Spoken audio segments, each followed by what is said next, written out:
Welcome back to the sweatshop, boys and girls. Today we're going to be working on a 2006 Subaru Forester. Of course, to change out your battery, you're going to need a few things to do it properly. On most Subarus, you have a tie down that will resemble this. You have a 10mm nut and threaded rod combination with a hook at the end that usually is seized in place and won't come apart. So make sure you have the following tools in order to complete this job. You will need a die so that you can chase the threads on that threaded portion. This particular die is a M6 by 1mm pitch. So make sure you get the correct die. Of course, you'll need a 3/8 ratchet, a 3/8 10mm deep socket, and a vice grip to hold these guys stationary so that they don't gouge a hole in your hand while trying to hammer these bolts off. You'll also need WD-40 or some sort of lubricant to get these nuts to move on the threaded shaft. If you're trying to pull it off in the car, you can sometimes fit the die onto the threaded rod inside the car and remove some of the rust tight that is holding your battery into the car forever. Fortunately, on this one,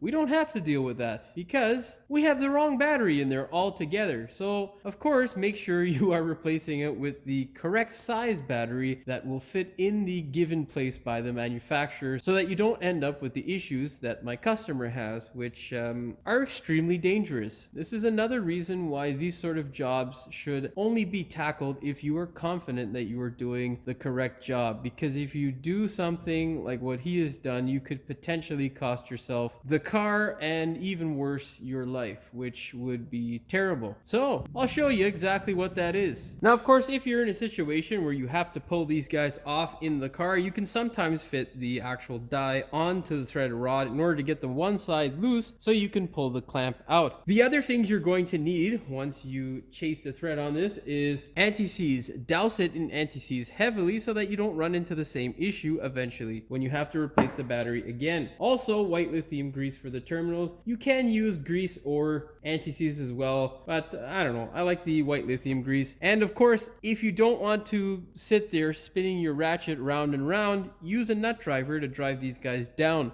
Now, boys and girls, we'll show you why it is not always a good idea to work on your car without some professional help or guidance. I'm not saying that most of you can't change batteries, but people make mistakes and simple oversights that usually can lead to all kinds of issues. Of course, you hope that it turns into a funny story, but it's not always the case, and this potential mistake here was quite dangerous. This one here could have led to a car fire and potentially cost this person their car or their life, which is not a laughing matter. So heed the warning. Whenever working with these sort of things, if you're not sure, consult a professional. Now, let's show you what exactly the issue is. Well, boys and girls, this is our battery. As you can see here, the battery is way too big for this application. The battery for a Subaru usually ends somewhere about here. Our battery currently is touching our engine. As you can see, it is bumped up against our filler neck for the engine oil, and it's also, what you can't see, touching and boring a hole into our timing cover. Now, boring a hole into the timing cover isn't going to be such an issue, but our battery is made out of plastic. What will happen when we finally run through the plastic on the battery is that the battery acid will leak out. Battery acid is potentially explosive and extremely corrosive. So it's a dangerous material to handle and something you don't want to be exposed to. It's also very toxic when you breathe the fumes in from a battery that is leaking. The other thing is that the process of charging and decharging the battery also creates sulfuric acid fumes as well as hydrogen fumes. And hydrogen is very, very explosive, boys and girls, which means that you put yourself in a position to create a bomb underneath your hood, which is a bad idea. So, as simple as this task may be, stupid mistakes like this can lead to really big issues. Now, I can tell you, if you do things like this and your car burns down and you escape and all is well, great. But when your insurance company comes along and sees that the battery wasn't replaced properly or wasn't safely put in because it's not affixed to the car via a tie down, you're not going to get coverage, which means all that money that you paid to that insurance company, they're going to walk away with, and you're going to be left without a car and very upset. So don't make these sort of mistakes. Hopefully that drove home the point. Now we'll go ahead and take this guy out very carefully. Of course, get your 10mm. Always take off the negative terminal first. Move your negative terminal out of the way, and then you can disconnect your positive terminal. Oh boy, there's more fun stuff here for us to see. Why is there a nut there? Okay. Well, that doesn't look horrible. Whatever. Pull this guy out of the way, set it aside. Make sure you rest it on a rubber component and not the metal components, because there could still be some stored energy in your electrical system and you don't want to cause yourself any headaches. Now, because this battery is supersized, we're going to need to take it out very carefully. Of course, we got it in there, so we can definitely take it out. Hopefully, there are no other issues that tissues won't solve in this engine bay. Oh yeah.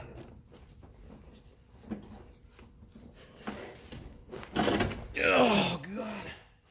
Now, boys and girls, here you go. This is a clear picture as to why you don't put stuff in that's too big in terms of batteries. It's just dangerous. As you can see here, this is kind of flattened out, so if it's the same as my other car, we're just going to replace it. We can also see that it was rubbing on this line here, which I think is the transmission line. There's no real damage there, but there is a little bit of damage to this guy here, your air conditioning line. And yeah, boys and girls, air conditioning lines are expensive, and you don't want to service those systems unless you absolutely have to. So hopefully none of you make this mistake at home. Unfortunately, they are different, so we're gonna have to bend the crap out of this one and use our heating gun to make it stay that way, and then we'll put it back in there ready for use. One other thing I should have mentioned before I started the video is, of course, make sure you guys hit that subscribe button, as well as employ the use of gloves. Do not work on batteries without gloves. You never know whether there is potential for acid to leak out of the thing, and you don't want that stuff on your hands because, of course, it will melt your hands, which is not fun,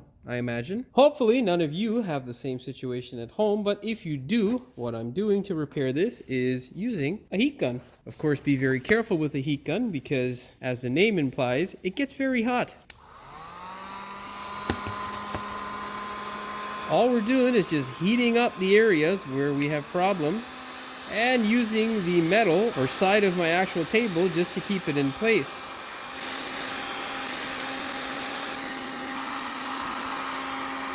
Once that thing cools down, it should be straight. If it's not exactly straight or 100% true, it's not a big deal. It's just a battery tray. Let's do the other side, boys and girls.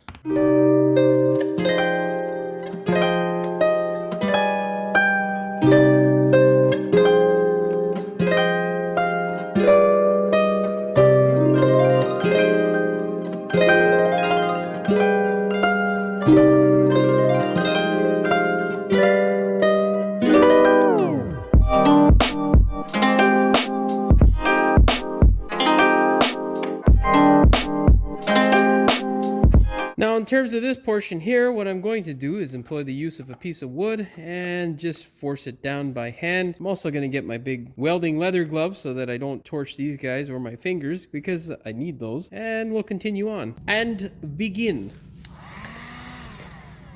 Aw, damn it! Stupid thing came out of the plug.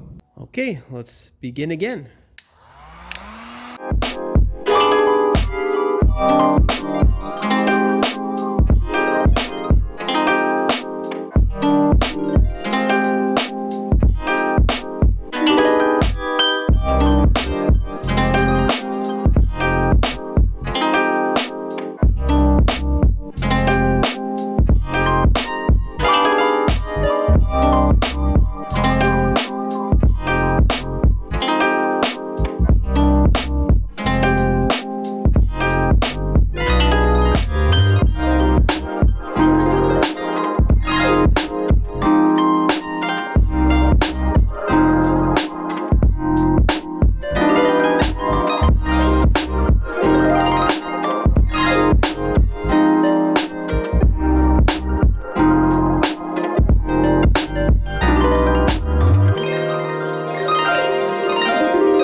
this thing belly out, or essentially protrude this way, so that when we put the battery on this side, it flattens right back out again. If you do it the opposite way, well, this side here in our situation will actually rub away at our air conditioning lines, and that's exactly what I'm trying to avoid, and this is why I'm doing this currently, so that we don't run into that issue. So we're going to heat it up a bit more just to make sure this thing bellies out the opposite way. All right, with all that done, we can go ahead and put this thing back into use. Don't forget about the arrow.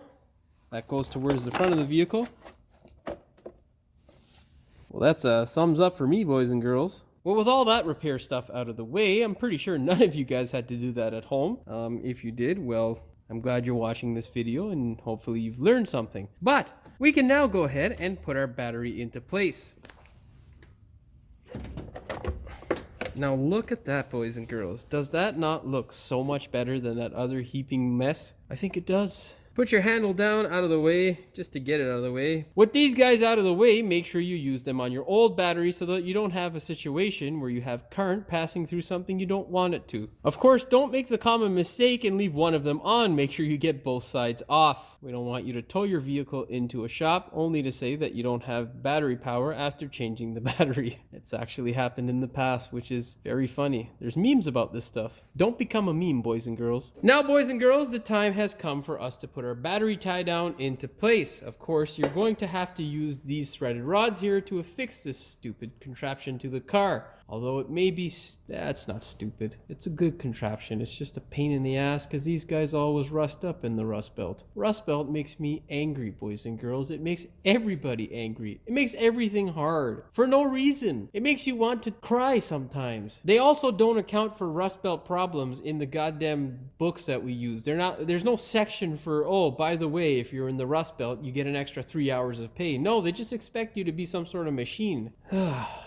That felt better. Anyhow, now of course, boys and girls, the time has come for us to affix this guy to our battery. Of course, we're going to need these guys to do that, but this one here is currently seized on and will not move by hand. It looks like it's going to break. So I have a simple solution. This torch. It's a small torch which doesn't produce much heat, but it always works for these smaller nuts. Now, of course, that isn't something that most of you guys at home are going to have. Of course, if you do, go ahead and use it responsibly, of course. Now, what I'm going to try, so that you guys can do the same thing if you have a heat gun at home, is heat it up with the heat gun. I've never tried this before because I have torches, but I'm curious, so let's do it.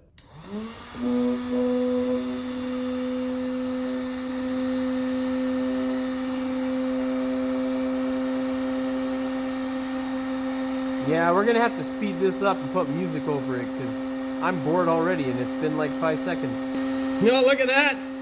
The WD-40's burning off, so that's good. It's starting to get a bit warm on the rod where my hand is, so it's working. Turn it like a rotisserie. Okay, let's try it. Holy shit, look at that, boys and girls. I wasn't expecting that. It's pretty cool, actually. So I guess if you have small bolts like this, you can use a heat gun in order to get this guy to separate. It's pretty hot. It's actually smoking. Thank you, heat gun. Yeah.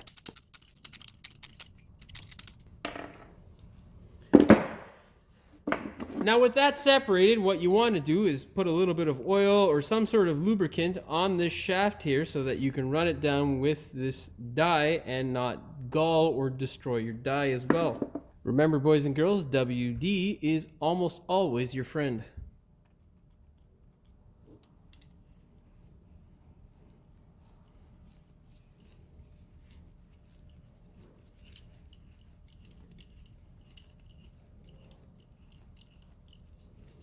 Run it down the length of the shaft. If you come to a point where it binds up quite heavily, just go back and then forward again.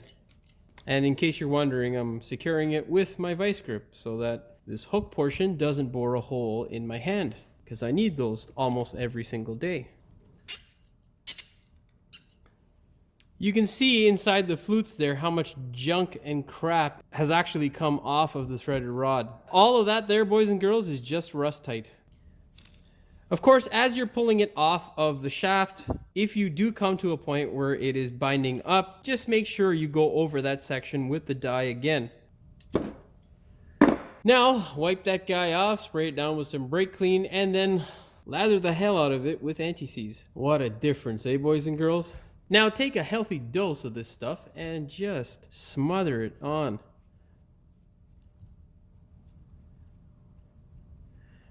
You're not looking to put gobs of it on, but you are looking to get it nice and deep into the threaded portion of the rod. That way it doesn't rot. If you put it on top of the surface and you're not getting into the threaded portion, of course, you're going to have rust forming, which is never fun. That is one down. We have another rod to do. Do exactly the same process, boys and girls, and I'll see you back soon. Now we can go ahead and slap all this stuff back together. It's a little bit harder to get the front side of the hook in first, so take the hook, place it in like so. Let it drop down and then slide the battery tray in like this. Then go ahead and take your other side stud and just run it through the back here. Then what you need to do is the fun portion of finding the hole blind and dark.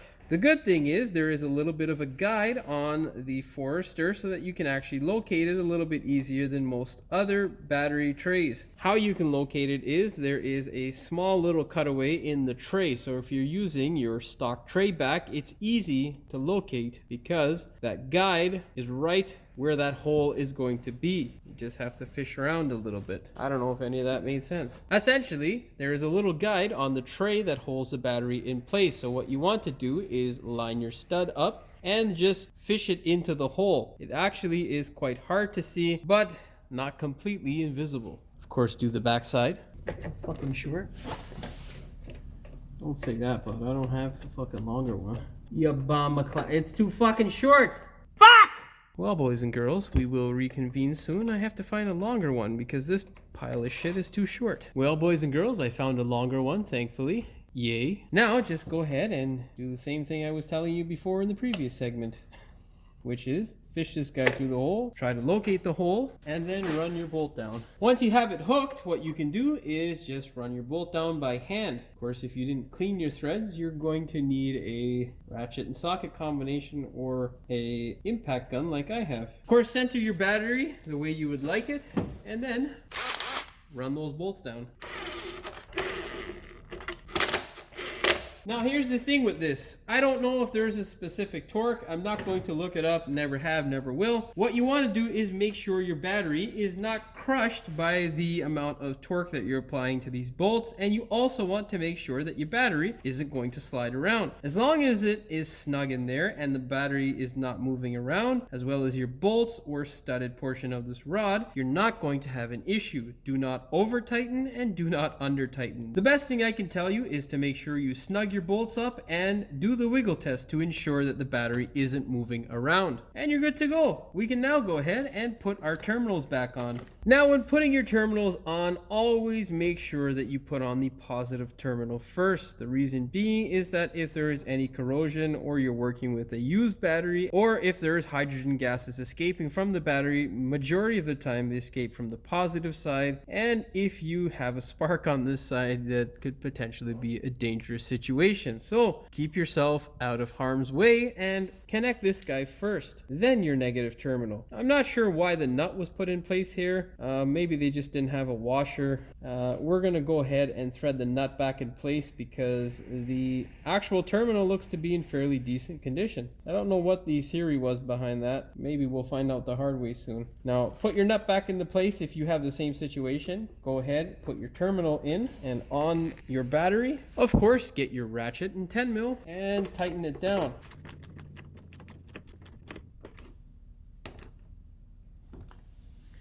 Now remember, boys and girls, same thing as the battery tie down. You just want it to be snug. Do the wiggle test to ensure that your terminal isn't loose. If you can move it by hand, tighten it up. And if you can't tighten it anymore and can still move it by hand, you may need to do some fixing on this terminal. Of course, ours is in good condition, so we are good to go. Put the boot back over, and if your wiring harness is disconnected, like this particular one is because of the situation that we had, go ahead and put that back. Now, get your negative cable and force it down onto the terminal as far as it will go. Then, tighten it up. Of course, do the wiggle test. Oh, it's a little bit loose there. Let's tighten it some more.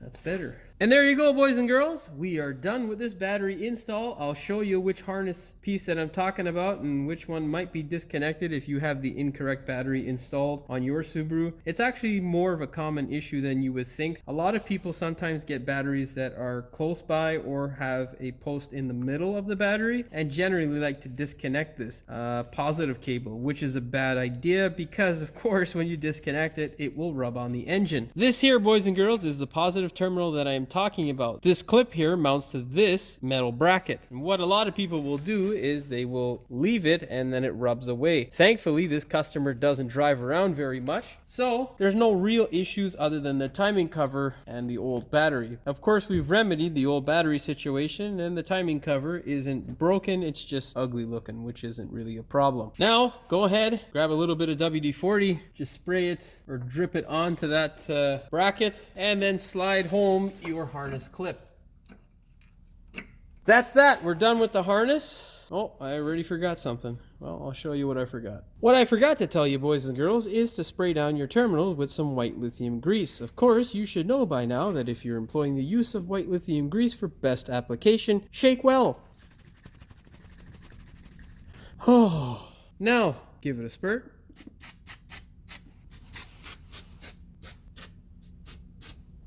And now we are done with our battery installation, boys and girls. Hopefully this video has helped you out and you have found it useful. Just in case you're wondering, boys and girls, there is the issue that tissues won't solve with the battery. It's not terribly worn away, but yeah, there's acid on the other side. Bad idea. Now, of course, boys and girls, the only thing left to do is to start the vehicle up. Make sure your battery is fully charged before you do that by testing it with a voltmeter, and you're good to go. Of course, if you liked the video, please like, share, and subscribe. Don't forget to hit the notification bell so you never miss one of my new videos, and as always, thank you for watching. We will see you in the next one.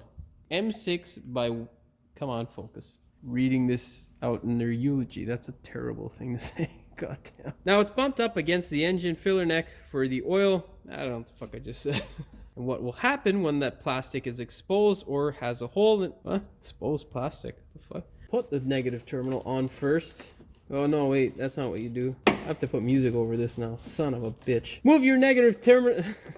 Negative bit. You don't want to cause yourself any issues that tissues won't solve. Now, because this battery is oversized or supersized. Now, luckily, this customer doesn't drive around very but you can see here that the battery is wearing quite thin. Now, there you go, boys and girls. There you go, boys and girls. As well as employ the use of gloves. Gloves? Oh, God. Then just make sure you have this section here, the dowel section. Doweled? I don't know what the fuck I just said. Well, hopefully none of you guys have the same. Hopefully none. And that's exactly. Don't forget. Fuck. We keeping it real, son. Well, that looks fucking weird. There we go. Pull these guys off and put them on your new battery. Oh wait, oopsies. I don't know what the fuck I just said. And they don't account for rust belt technology. What I'm going to try is something that I've never tried because of course I have torches. I've said of course like 600 times. God damn. Fuck you, car. Oh, that's hard to see. That clip there mounts to... Of course, if you found the video nice and fuck, I don't know what the fuck I'm saying anymore. Of course, if you found the vehicle... Oh, God. Of course, if you found the video... Oh, I was gonna say vehicle again. I'm such an idiot. Why is this so twisted, man? What the fuck's wrong with my camera? Of course, if you found the video helpful, do me a favor. Oh, fuck.